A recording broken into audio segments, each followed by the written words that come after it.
Let's go. I ain't gonna like this one. I've only ever had issues with other black cops. I've had more issues with black cops than I've ever had with a white cop. I've had more issues with other black men and women than I ever had with a white man or a white woman. This is why I don't like talking about race on my platform, because I don't think y'all really ready to hear the I gotta say. But with these 5 Memphis officers and Tyre Nichols, it's about time we have it. Baby, the self-hate in our community is so detrimental and pivotal right now.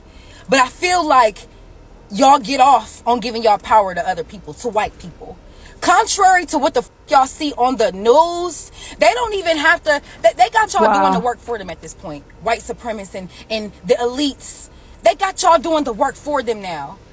Because look at these 5 Memphis cops. Y'all think that is normal? Y'all think that is just a one-time occurrence? No. I've lived in the South for over 7 years, and every run-in I've ever had with the law was at the hands of a black cop and a black judge. I literally have a friend right now who's in the middle of suing the Georgia State PD because something like this similar happened to him. Beat my friend on a random Friday night at a club because he could. There is no love in the black community. There is no love. Look at our culture, down to the music we listen to. It's a culture problem. You rappers, you male rappers, y'all get on these tracks and y'all promote violence towards each other and you think it's gangster. She hit the nail on the head. No, it's giving self-hate. It's giving coon. And it's giving capper, because y'all don't even really be doing that in real life. You get on these tracks talking about being in the hood, doing all this shooting, but you live in a gated community. You don't leave your house without 5 or 6 people around you. You're a capper. You don't drop bodies, you drop hobbies. Y'all get a little bit of money and the first thing y'all want to do is align y'all stuff with whiteness. Now you're rocking these luxury brands that don't give a fuck about you. You're too good to rock a tail fleazy. You're too good to support your own. You can't tag the girl who did your makeup from your hometown. You can't tag the small business, but all day y'all on these apps rapping Gucci, Louis, and Prada. It's such a lack mindset. You think supporting your own, you think by supporting me is going to take something from you.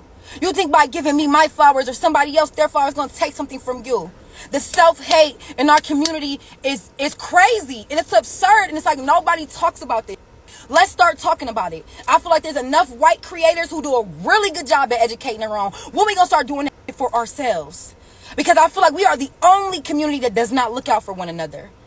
God rest Tyre Nichols' soul, but it always takes that one example. It always takes for something like this to happen for us to have the conversation. So let's do that. Let's not let this man's death be in vain. When we gonna start talking about the real tea, which is the self-hate in our community?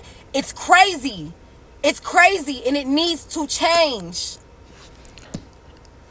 It's crazy because I feel like the narrative in the media is always black and white crime, and not about black and black crime, not about white on white crime, not about just crime and things that happen when it comes to good cops and bad cops. It doesn't matter the color of your skin, and she is on it. And it just identifies, like, it is a culture problem. You've been sold a lie, and the only way to get out of that is to talk about it and expose these things that are happening.